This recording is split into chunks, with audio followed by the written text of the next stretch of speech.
One of the biggest questions I get asked all the time is, how do I know when my marriage is over? How do I know it's time to leave my marriage? This is an awful place to be. I was in that place for 5 years before I actually made a decision. And most women contemplate divorce for 2 years before taking any action. You are treading water in this pool of what I call indecision purgatory. You don't know if your marriage is too good to leave or too bad to stay. But we need to figure this out for you, because how does it feel to be there? How does it feel to always be wondering? How does it feel to wake up and wonder what you're doing in this marriage every day? And is this as good as it gets?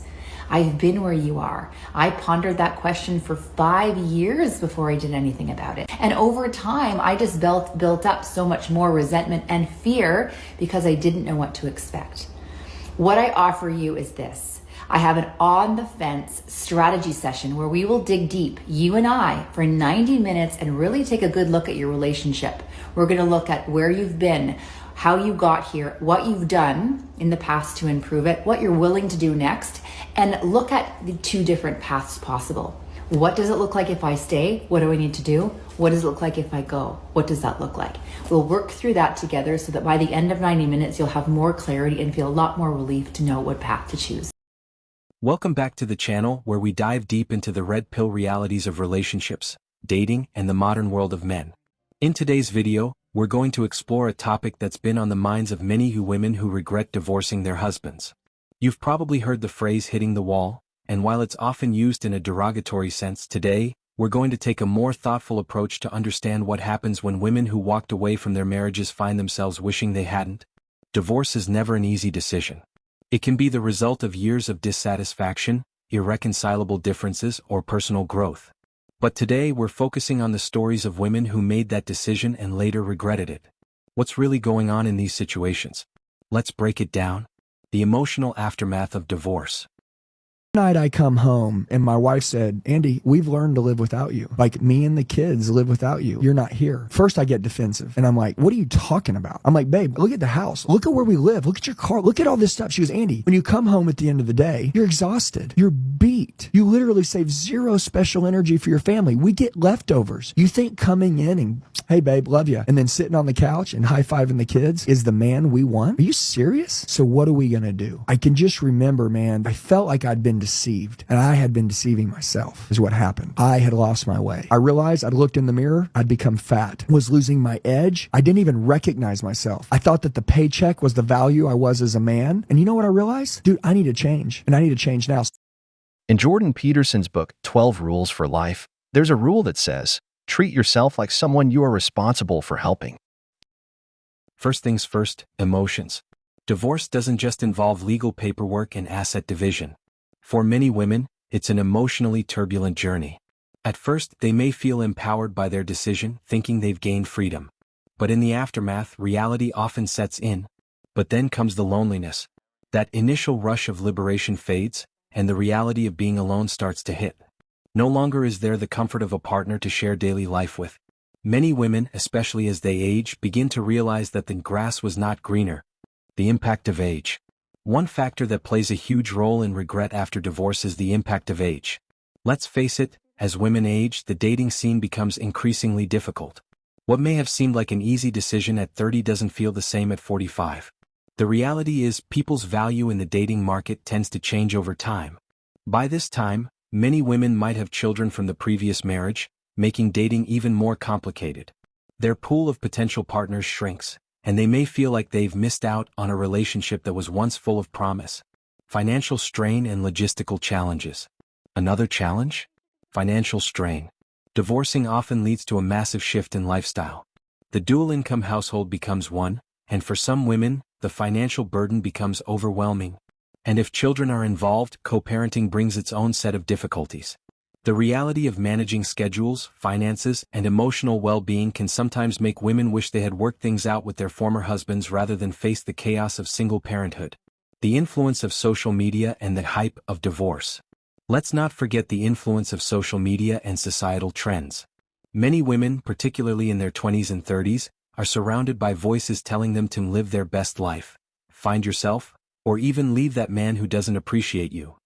But what they often don't hear about are the challenges that come with being a divorced woman in a society that prioritizes youth, beauty, and independence. The glossy, filtered pictures you see on social media often hide the struggles beneath the surface.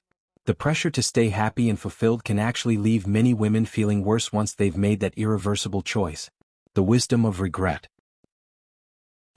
One of the most important steps in healing from an affair, if not the most important step, is ending the affair.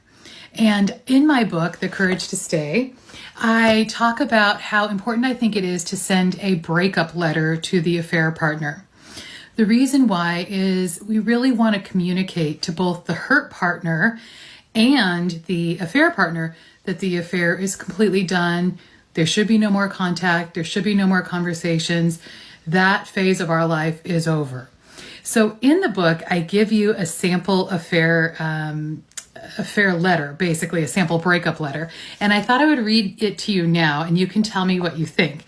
Through the years, I've gotten a lot of interesting feedback about it, but let's talk about it. So if you have the book, this is on page 85. Here we go. This is the sample breakup letter. Amanda, out of respect for my wife, my children, and my marriage, I need to end our relationship immediately. I can no longer have any communication with you in any form. I realize that our affair was a very selfish choice, and my family deserves to be treated with love and respect.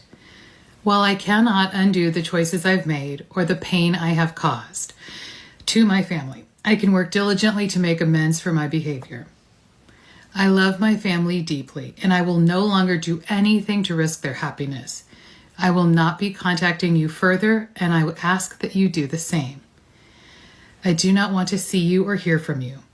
Please respect my decision to end our relationship and have no further communication. Sincerely, Tom.